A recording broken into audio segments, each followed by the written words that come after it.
Hi guys, inshuti zacu bafana bacu twongeye kubasuhuza. Muri iyi minsi mikuru y'impera z'umwaka ya Noheli n'Ubunani tubafitiye promotion ku bashaka kwiga gukora isabune ikomeye bar soap, isabune y'amazi Savo liquide cyangwa se liquid soap, shampoo cyangwa se hair shampoo, amavuta yo kwisiga, jus z'amoko atandukanye se cyangwa juice ndetse n'ibindi. Ku bindi bisobanuro mwadushaka kuri nomero zikurikira 0783 96 79 41 cyangwa kuri 0722 98 91 085. Ndasubiramo 0788 39 67 941 cyangwa 0722 98 91 085. Akandi karusho kandi ubikeneye tubikugezaho ku buryo bworoshye cyane. Murakoze cyane.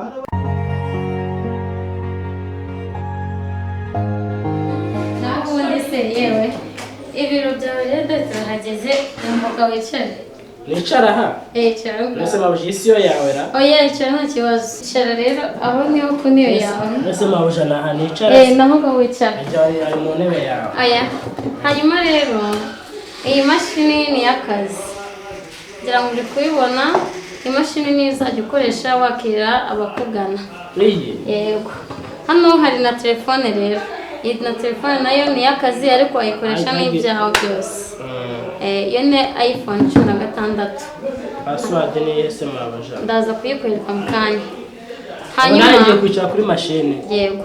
Hanyuma icyo nshaka kubona hano muri iki kigo umusaruro ngutezeho ni ukubona abakozi bose bitabira ku gihe, ukamenya ngo ese iki n'iki byakozwe, ugakurikirana akazi ushinzwe neza, kuko urabona ibikoresho byose ndabiguhaye, n'ikindi kibazo uzakenera ndahari ku bwawe. Yampaye umeze ute? Meze neza. Kuri kwatanya suri kujya hera. Yewe ni mbere gatoya.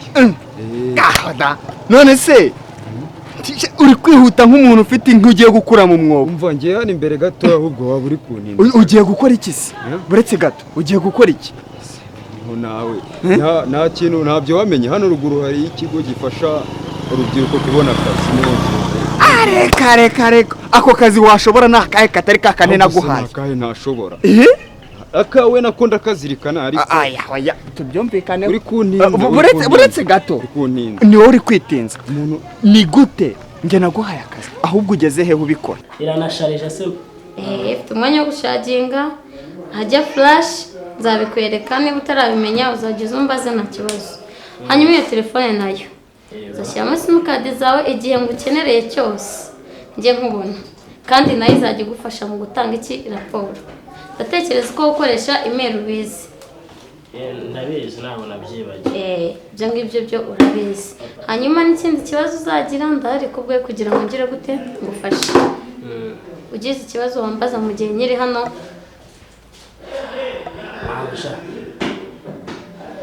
Ndumva ibyishimo byandenze. Oya ni ibisanzwe. Byandenze gusa umusaruro nyeneyeho nzaguha mu bushobozi bwanjye bwose, kandi abizi ko ikigo cye kizazamuka. Ibyo ukomeje kunywera rero umunsi ku munsi biri kumbera igitangaza. Na mashini kuyikoresha ni ibintu byiza cyane. Urangiza nyaboneke kuri WhatsApp. Mabuje urakoze cyane, nzakubera umukozi wifuza. Akazi kawe ndakazirikana. Wibuka amafaranga waba waranciye? Ariko ari amafaranga yawe nubwo ari menshi ntiyanunga ibihe byose. Ubizi nawe. Reka nkubwire. Avance nzayibanze nyiguhe nibyo ushaka. Oya akazi kawe ndakazirikana humura rwose. Akazi kawe ndakazirikana kandi nzagakora. Ibyo ugendamo byose umenye ko nkeneye uriya muntu byanga bikunda hasi hejuru. Oya ndabyumva ndabizi. Aha nyarukirayo. Ndabizi. Ariko uze kumvugisha. Uyu munsi nturara utamvugishije. Ndakuvugisha mvuge. Okay, hanyuma rero ndatekereza nagenda ugasigara ukurikirana iby'akazi. Ikibazo uri buze kuza kugira uraza kuza ubu nagatangiye. Yego. Ikibazo uri buze kugira uraza kuza kumvugisha.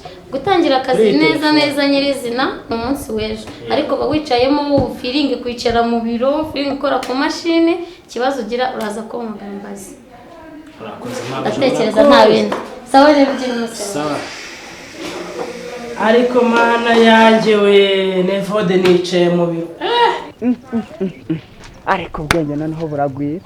agiye gushaka akazi ngo ikigo ananiwe gukora akazi namuhaye arirutse ngo agiye kwiruka mu kazi bangahe se yabonye babona akazi Karitasi ngo akazi yamaye akazi se akazi kiwe nikamara kazanunga igihe cyose yego wamaye amafaranga menshi se ariko nzayakora nzayarya ibihe byose ariko ubwenge bw'iki gihe ananirwa gukora akazi k'ibihumbi 300 namuhaye ariko nta munsi nzumva nishimye nk'umunsi nzumva ngo cya gihungu ngo Nerike cyavuye mu buzima cyamaze guta uriya mukobwa nibwo nzishima nzumva nezerewe kabisa ariko reka ngende ndaza kongera muhamagara abura kujya kwishakira akazi amakuru angezeho kano kanya ngo nzahamagara nzagakora inkore na kandi nta gihe umuntu adakora. A few moments later.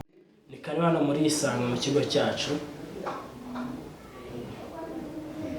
Wiki umuntu ukoreramo hano sare kari we nshaka ngo ko narinje kureba serivisi. Ni njyewe uri bubafashe.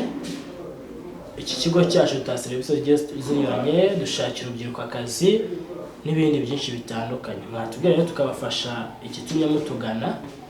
Wiki ntabwo ndi kubyumva cyangwa waje gushaka serivisi nawe ukaba wegereye mashini y'abana. Ni njye bafasha kandi twakira abakiriya bose twakirana urugwiro. Wowe nzi uranze kuba nzi ntabwo byatuma nabwa serivisi kigeze nuko ndi bugufasha kandi bikagenda neza. Na telefone ntabwo byumvikana none uko utambwira icyo ndagenda ahubwo nzagaruke kuko ntabwo nabyizera. Ntabwo hano twishimira ko abakiriya bacu bagenda ahubwo muratubwira icyari gitumye mutugana ubundi tubafasha. Ntabwo byemewe ahubwo turabafashwa nitwe tuyikoresha. Niyo muyikoresha? Yego. None se uwakoreraga hano se kari we nari nkeneye ko ama serivisi ninjye usigaye uhakorera. wowe ariko mbanza bibagiye hari cyatumye uza hano. Iki ni ikigo cyacu gifasha urubyiruko kubona akazi mu gihugu mo imbere no hanze yacyo.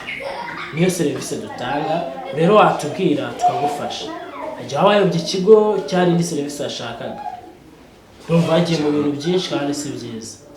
Tugufasha iki muri ibyo? ntabwo ndabyumva neza. Ibice utari kumva. Ntabwo se iyo serivisi ntabwo ari wowe uhaye. Bibaye byiza rero mwatubwira icyo twabafasha kugira n'abandi babashe kwinjira tubafashe. Mbo ndagenda nzagaruke. Nta kibazo uzagaruka. Ako wanamubwira akaza kama serivisi singende najyana. Nta kibazo mu gihe tutayiguha ngaho tambuka ugende uzagaruka ubutaha. Wowe Kiba telefone mukiriya mwiza. ntabwo wama serivisi kandi mugira akazi keza.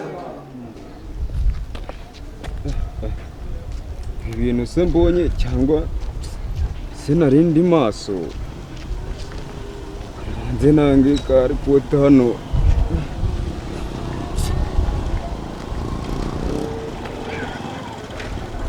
ayifata se ikibazo kiwe kinga nayifata n'igihe aho bizi ko dufitanye business gahunda. Meze bite se? Ni fresh. None ibintu mbonye byo nagahoma mama nibibaho pe nibibaho. Nuweruka duhura nkubwira ngo ngiye kureba ahantu muri kiriya kigo gitanga intuza akazi mu rubyiruko. Noneho sanze kagajama kagahunga ariko ariho kicaye ariko ariho gakoramo. Ntago kazi kagahungu ka Eric. Nuko rwose njye ubyanyobeye rwose nabuze n'icyo mvuga na serivisi nago. Uratekereza umutwe wawe mu bwonko bwawe uratekereza neza.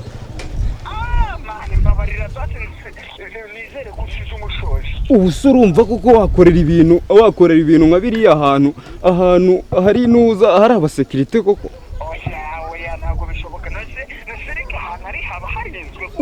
Uguze umutekano uba uri muri icyo kigo kirakomeye shumi. We ndumva nta makuru duhure nyaguhe neza.